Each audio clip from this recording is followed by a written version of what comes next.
Hey folks, it's Mr. McRae. I hope everybody's doing well and staying strong during this quarantine. Just know that I miss you guys and I'm looking forward to getting back to school someday, hopefully this year. But I hope you guys are doing well. I know that we're in government semester right now. It's not economics anymore.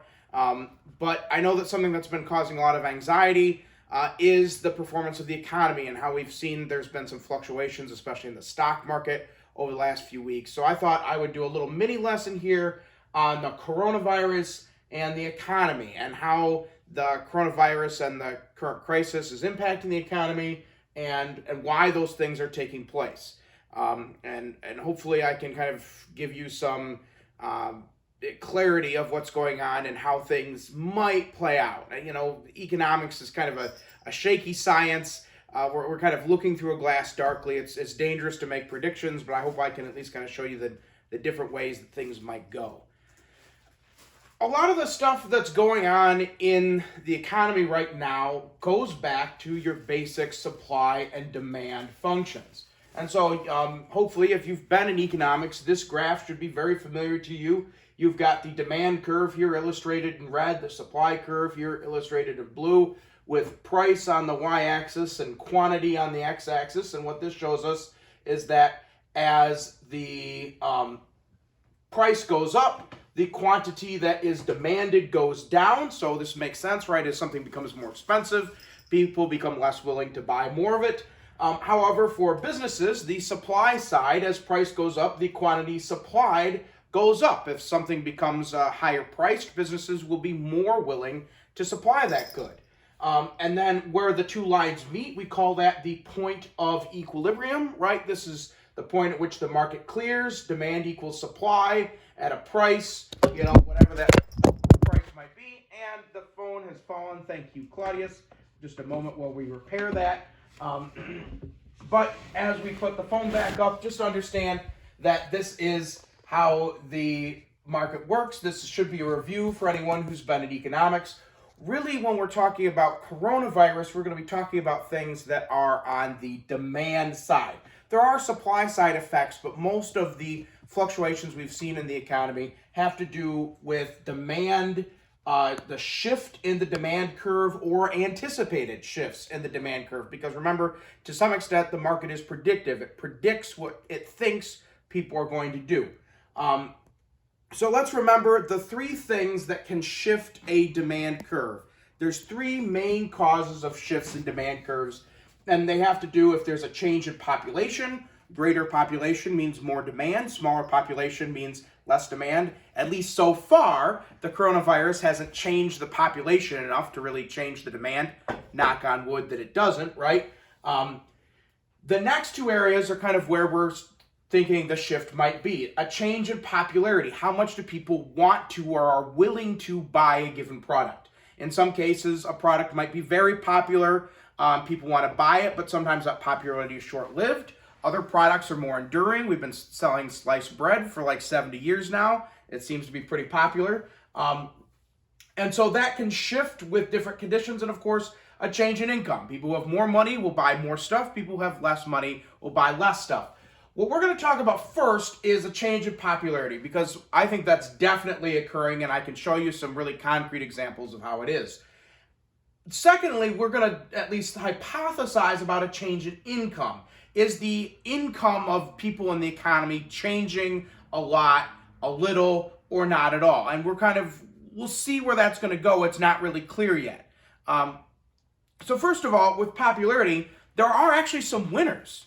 There are some people who are making out like bandits in coronavirus, some goods that have become more popular. And I can show you three examples right now. So Netflix, right? So probably plenty of you guys have streamed some Netflix shows over the course of this quarantine. You've sat down with your family, your siblings, your pet, whatever. You've watched some shows on Netflix. And so indeed, you see that on March 12th, the last day we had school, Netflix was valued at $318 a share. Today, that number is $364 a share. Remember, this is while the market has been absolutely tanking, some of the worst stock conditions we've seen in decades, and yet Netflix, they've gone up. Zoom Communications, which makes an app that allows people to do video conferencing, Again, on March 12th was $114. Today, that number is $160. So Zoom communication has also increased. And Clorox. Clorox has been a little bit more up and down. And remember, Clorox is a conglomerate. They make lots of different stuff. But on the 13th of March, Clorox shares were valued at $158. And just 5 days later, kind of as the coronavirus really set into the United States, those shares were up to $201. But on the whole, and as you know, with the stock market really tanking, there have been more losers than there have been winners. For the number one thing is that the hospitality and entertainment industry has been hard hit, right? No March Madness. Think about how many canceled hotel rooms that is, how many canceled airline tickets. There have been some incidents on cruise ships, so probably far fewer people are going on cruises now. And people are just kind of pulling back in other more general ways. But so, quick examples here. American Airlines on the 24th of February, really kind of before coronavirus had hit the United States, was $25 a share. Today, that number is $11. So American Airlines has lost more than half of its value over the course of a month. Carnival Cruise Lines, again, on the 24th of February was $39. Today, that number is down to $12. Again, Carnival is worth less than 1/3 of what they were a month ago. So you can see those areas that have been really hard hit, entertainment, hospitality, where people are, going places, which they're not doing anymore. Those industries have been hard hit, and you can understand, I think, a little bit more why airlines are all of a sudden going to the government, hat in hand, saying we're in trouble, because they are. Now you look at General Motors, and I think probably you can understand during this crisis, fewer people are going out to buy new vehicles, right? And so General Motors, like many companies on the stock market, on the 24th of February was worth $33. Today, that number is down to $18. But why is it affecting cars so much? And I think what you really have to understand is that there's kind of an X factor in this current crisis, which is uncertainty. We don't know how this is going to go. There are doomsayers out there who are saying, everyone's going to get this and 3.5% of the population is going to die. Obviously there's people who are really kind of downplaying the severity and saying, no, most people are recovering. This isn't that big a deal. Well, anytime you have kind of a fluctuation in expectations, people are looking into the future and they're not real confident about what lies ahead. The natural reaction that people have is to pull back. This is not the time to buy a new house. This is not the time to buy a new car. This is not the time to go blow a bunch of cash. This is the time to hold on to what we've got, to hoard money, and as you've seen, hoard other things like toilet paper, hand sanitizer. By the way, why I didn't put hand sanitizer on that list of winners, Purell is actually a privately held company, so we have no idea how much money they're making, but we can presume they're doing pretty good. But this uncertainty factor, this kind of pulling back, does lead to some greater consequences to the overall economy, combined with the very natural canceling of people's vacation plans, their cruise plans, canceling of sporting events. So what impact does that have? So the consequence of the falling popularity of various goods on aggregate demand. You see here, it used to lie here. This was the old equilibrium. But if you have a fall in popularity, that results in a leftward shift of the demand curve. So the demand curve was here. Now the demand curve is shifted to the left, and it's here. You see the supply curve has stayed steady. It's where it's always been. We're not really thinking about supply changes at this point yet. But if you move that demand curve to the left, your point of equilibrium suddenly becomes here. And you notice that if you compare those two things on the y-axis, it's lower. And that means that the price has fallen. If you compare those 2 points on the x-axis, it's farther to the left, which means a smaller quantity of, products in the economy are being sold. And so the impact of uncertainty and people not moving around is that the aggregate demand of the economy, how much stuff people are buying, has overall gone down. It's shifted in some ways. People are buying perhaps more of some things, more Netflix, more Clorox wipes than they used to, but on the whole, they're buying less. And that has some really strong consequences for the national economy. So here is, and again, if you've been in economics, this should look very familiar to you, is the big board of the national economy. And you see that it's kind of got this central core, kind of the engine of the economy, the really important part, which is this relationship between businesses or firms and households. Households, people like you or I, we go out, we buy stuff, and that's consumer spending. And whether you buy a candy bar or a car, you're buying that from a business, and that business gets money from that. Well, what do they do with that money? To some extent, they use it for investment, which is basically buying stuff from other businesses, so we don't really model that here. But a big part of it goes into wages paid to the workers for those businesses, people who make cars and make candy bars. And some of it also, if it's a small business, right, the owner might take a share of that money. Or if it's a big business like a corporation, the stockholders are going to get some of that in the form of dividends or stock buybacks. So then the other part where the money goes from businesses back to households, we model here as wages and business income. And then very quickly, the other four kind of corners of the economy, we have the foreign sector, exports, when we sell stuff overseas, that brings money in. When we import, when we buy stuff from overseas, that sends money away. The government, right? And when the government buys stuff from businesses, that's actually good for the economy because it's money going into businesses. So you can think like we had the bond proposal for our school. We bought we brought the services of construction workers and designers. We bought a bunch of new furniture. We bought a bunch of new paint. All that stimulated the economy to some small extent because we bought that stuff. But of course, the government, as we all know and as we all hate, takes money out in the form of taxes. And then the final group, the banks, right? You get loans from banks to buy big things or to facilitate your purchases through credit cards or things like that. But of course, you have to repay those loans and repay those loans with interest. And so the banks don't really have a big plus or minus, but they kind of facilitate the purchases. So you can borrow money when you need it and hopefully then pay back money when you can. And then the final group here, the Federal Reserve, we'll talk more about later, but understand that they try to regulate the economy by lending money both to banks and to the government. So when the government spends more than it taxes, one of the groups that can look to borrow money from, in an emergency anyways, is the Federal Reserve. And banks. If all of a sudden banks discover that they don't have any money, a group that they can look to borrow money for as a last resort is the Federal Reserve. So, recap. The quarantine has led spending on travel, vacation, and entertainment. Uncertainty about the future leads to lower spending generally as people are hoarding their cash. Businesses are impacted by decreased spending. Now, this is where we kind of have the second order changes. They're going to be forced to lay off workers, cut dividends. That's going to lower income. And we'll talk about government can make some of that up. But probably not all of it. So where do we see the cuts coming, right? So households, they're buying less. So firms have less money. So they're spending less on wages. This cycle that really powers the economy like a great engine is slowing down. It's coming to a halt because people are pulling back. And when people pull back, businesses have to pull back too because it kind of sits in equilibrium.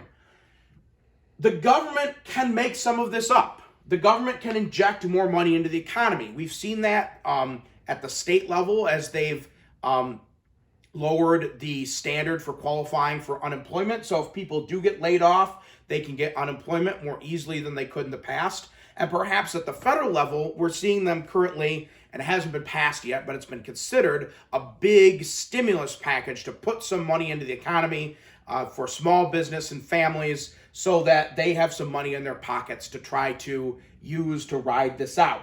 But again, to what extent that'll be effective at powering the economy depends to what extent people actually spend that money rather than just turn around and take that money and put it right into their savings account and say, well, if things get really bad, at least we've got the $3,000 that Congress gave us.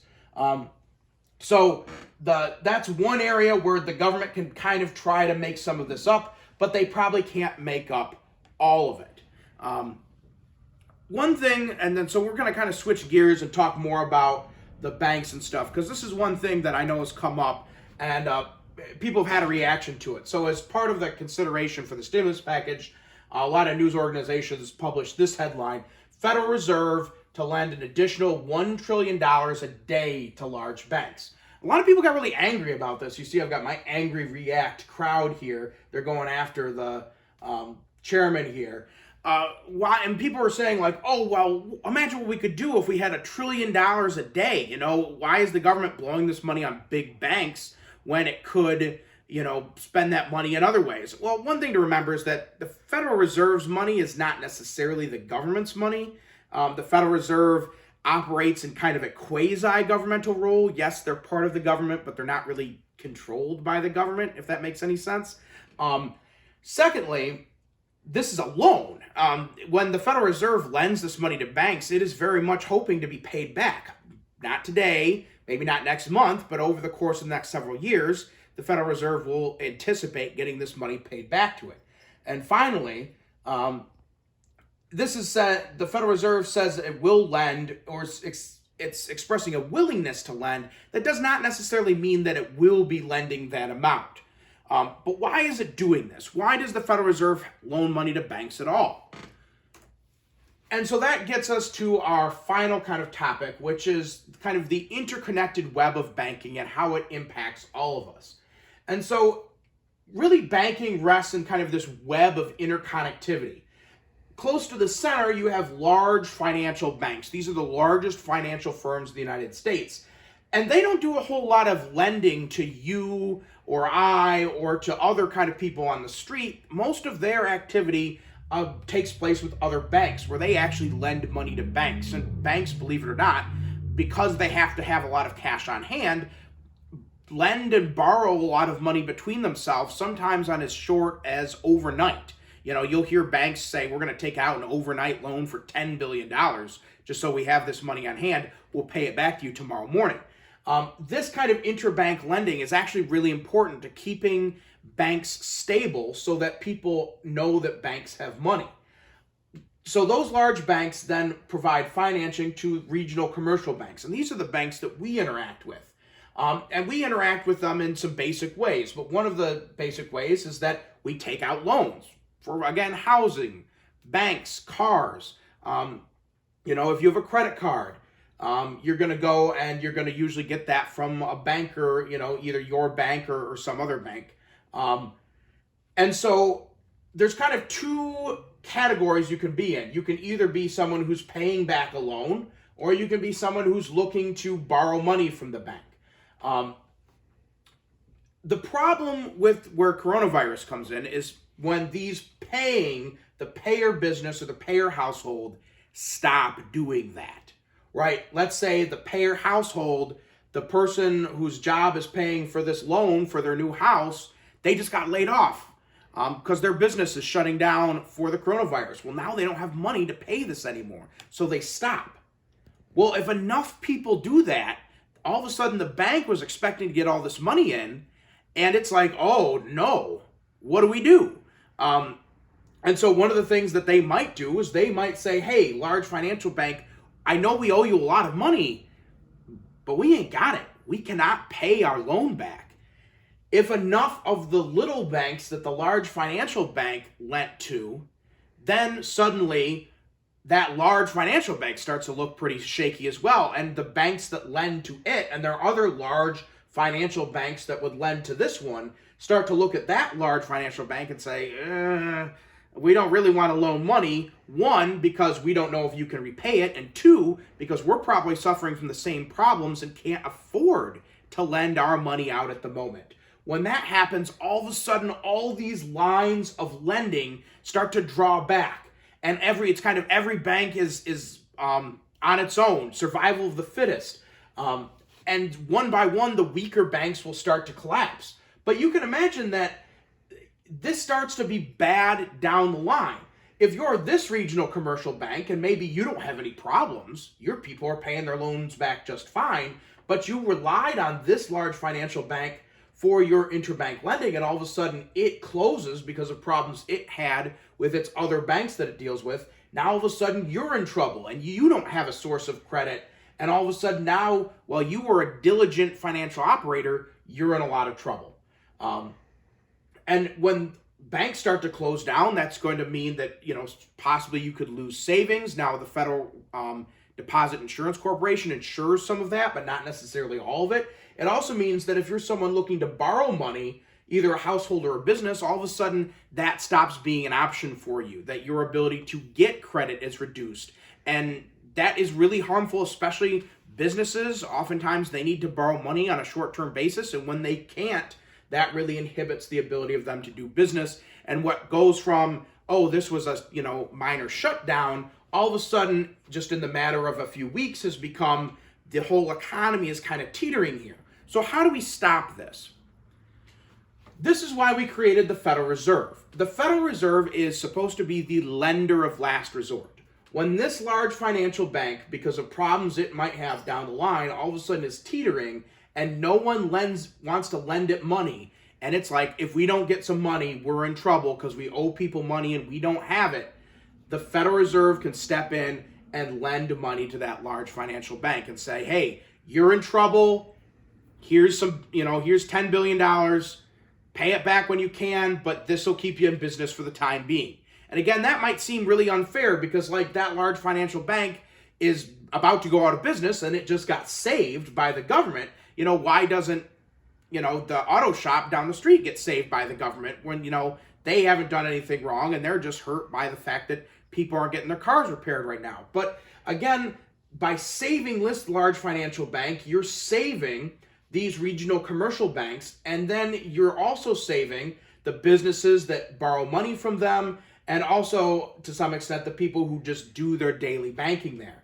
And so it has a whole kind of network impact of that loan saving that large financial bank. And it's not popular, and it might seem, morally questionable, but it is what we do to make sure that a small problem doesn't become a large problem. It's kind of the fire stop of our financial system. And when it works well, it works pretty well. When it doesn't work well, like we saw either in the Great Depression in 1930 or 1929 or in 2008 with the financial crisis, the whole thing can really unravel kind of scarily quick, very scarily quickly.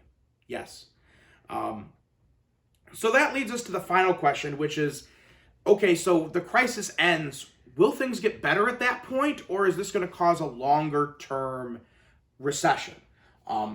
First of all, just kind of to put my own opinion out there, and again, this is opinion, I'm pretty optimistic about this. I tend to think that when the crisis is over, you'll see the economy bounce back pretty well. One of the things I think is kind of an enduring truth throughout history is that the American consumer with money in their pocket is an economic force that cannot be stopped. When people have money and they want to buy stuff, they will. Corporations and companies will form to provide for that demand, and the economy grows when that happens. So many people during this time are receiving an income. We've seen some businesses say, well, we're shut down, but because this is temporary, we're still going to pay our employees. That's included private businesses like Kohl's, apparently. It's also included many governmental agencies, including the Saranac Community Schools. Thank you very much. Others have been laid off, but they're receiving unemployment relief from the government, so they still have an income. People are hoarding cash and delaying purchases, which hurts the economy now. But when conditions return to normal and they look at their bank account and say, oh, we hoarded a lot of cash there. Yay, let's go buy a bigger house. Let's go buy that Hummer that we've been saving up for. We finally have the money to do it. And so that kind of delayed gratification can pay dividends later when people have extra money and it's burning a hole in their pocket and they're ready to spend it.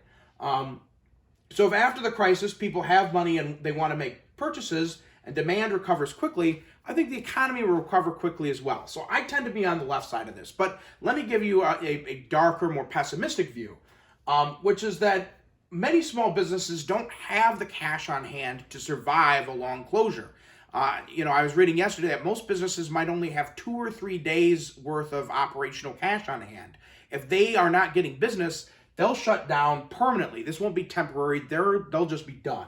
Small businesses are actually the largest part of the economy. They employ the most people. They bring in the most revenue if you take them in the aggregate. And so a big, hurt to small business will result in a big hurt to the economy. We've also seen that the stock markets have gone down. Banks are kind of teetering here.